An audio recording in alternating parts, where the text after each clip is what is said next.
Assalomu alaykum.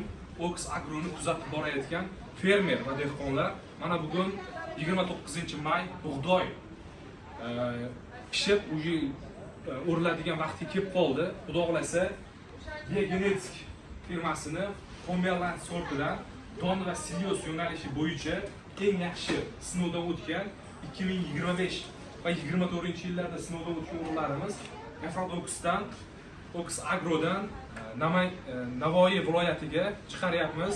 Xudo xolasa, kimga don va silios yo'nalishi bo'yicha bug'doydan keyingi ekiladigan makka urug'lar kerak bo'ladigan bo'lsa, Oks Agroda bor.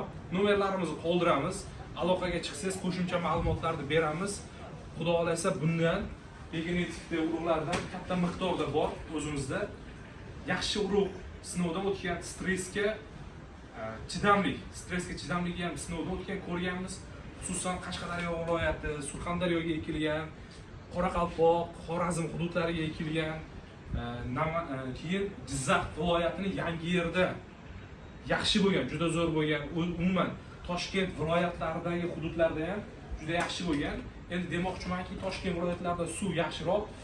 Endi mana bu Jizzaxda, Yangiyer tomonlarda suv kamroq taqchil bo'lgan joyda ham o'zini kuchini yaxshi ko'rsatgan. Oks Agroni kuzatib boring va hamkorlikda Xudo xolasa birga qilamiz. Aziz fermer va dehqonlar, yaxshi urug'lar Oks Agroda.